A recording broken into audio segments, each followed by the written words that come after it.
Finance बेहद गहरा विषय है और दुनिया भर के जानकारों ने इसकी परिभाषा को अपने अपने तरीके से समझाया है। लेकिन यहाँ आप बेहद आसान और साधारण भाषा में इसे समझ पाएंगे। आखिर क्यों जरूरी है फाइनेंस को समझना?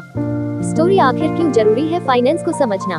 फाइनेंस बेहद गहरा विषय है और दुनिया भर के जानकारों ने इसकी परिभाषा को अपने अपने तरीके से समझाया है। लेकिन यहाँ आप बेहद आसान और साधारण भाषा में इसे समझ पाएंगे। आज के इस युग में फाइनेंस शब्द हमारी रोजमर्रा की जिंदगी का अहम हिस्सा बन गया है। बाजार में हर छोटी बड़ी चीज अब फाइनेंस पर मिल जाती है। लेकिन क्या आपको इस शब्द का असल मतलब या फिर इसकी परिभाषा पता है? क्या आपको कभी महसूस हुआ है कि आपके लिए इसे समझना क्यों जरूरी है?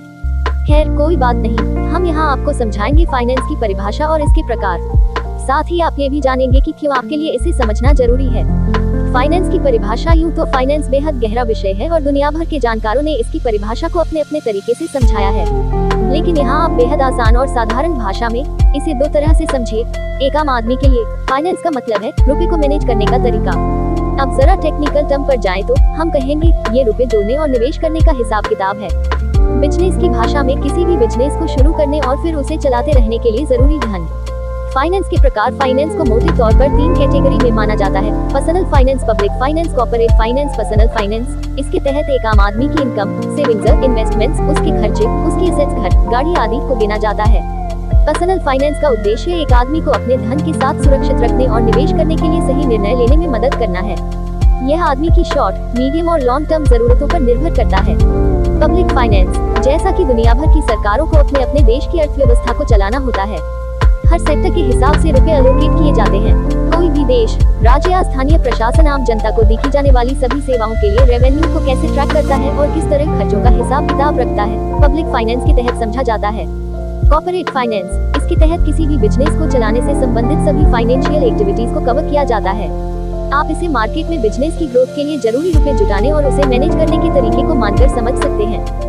हर एक कंपनी को अपनी वैल्यू बढ़ाने और आगे बढ़ने के लिए कैश फ्लो, रिस्क और इन्वेस्टमेंट के अवसरों के बीच बैलेंस बनाए रखने की जरूरत है। कॉर्पोरेट फाइनेंस को बिजनेस फाइनेंस भी कहा जाता है। क्यों जरूरी है फाइनेंस को समझना? फाइनेंस की अहमियत को समझना हम सभी के लिए बेहद जरूरी है। इसकी सही समझ आपको रुपए बचाने में मदद करती है। फाइनेंस की बेहतर समझ से आप इन्वेस्टमेंट के लिए सही समय पर सही निर्णय लेने में सक्षम होते हैं। यह आपको मजबूत, आत्मनिर्भर और स्वतंत्र बनाता है।